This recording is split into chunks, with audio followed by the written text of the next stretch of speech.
Els bugaders d'Armadans. Diuen que en algun lloc prop de la casa hi havia unes grans pedres incrustades al terra i mig tapades per la vegetació, on hi havia dos forats grossos de forma circular. Hi ha qui diu que en aquests forats hi havia amagat un perol ple d'or. Altres diuen que n'hi havia dos. En temps molt reculats, la família que vivia a Armadans tenia un bon ramat de xais i cabres que el masover es cuidava de guardar i fer-los pasturar pels prats dels voltants de la casa. Els vigilava des de sobre unes penyes que servien de mirador. Ningú no feia cabal que el pastor passés llargues hores allí assegut.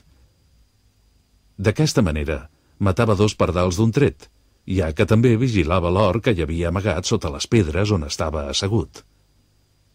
Ningú tenia coneixement del tresor, ni s'ho podia imaginar, excepte un foraster, que de tant en tant treia el nas per aquells indrets. Però, com agafar-lo? Si sempre hi havia aquell maleït pastor assegut allà sobre. Fins i tot hi passava moltes nits abrigat amb una manta. Rumia que rumiaràs, el foraster anà als prats de sota de la casa, vora la font del llop, on pasturava el ramat, i amb uns grans gestos es posà a cridar i baladrejar.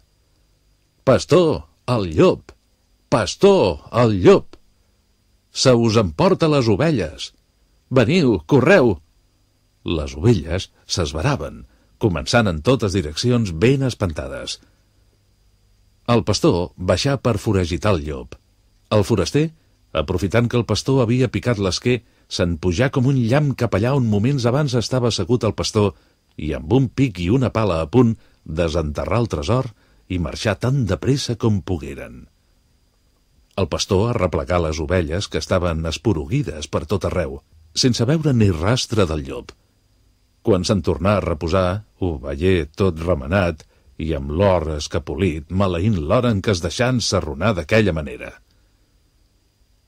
Prou corregué d'ací i d'allà per veure si veia els lladres, però tot restava en pau i tranquil·litat. I és que per molt llesta que sigui una persona, sempre n'hi ha una altra que ho és més.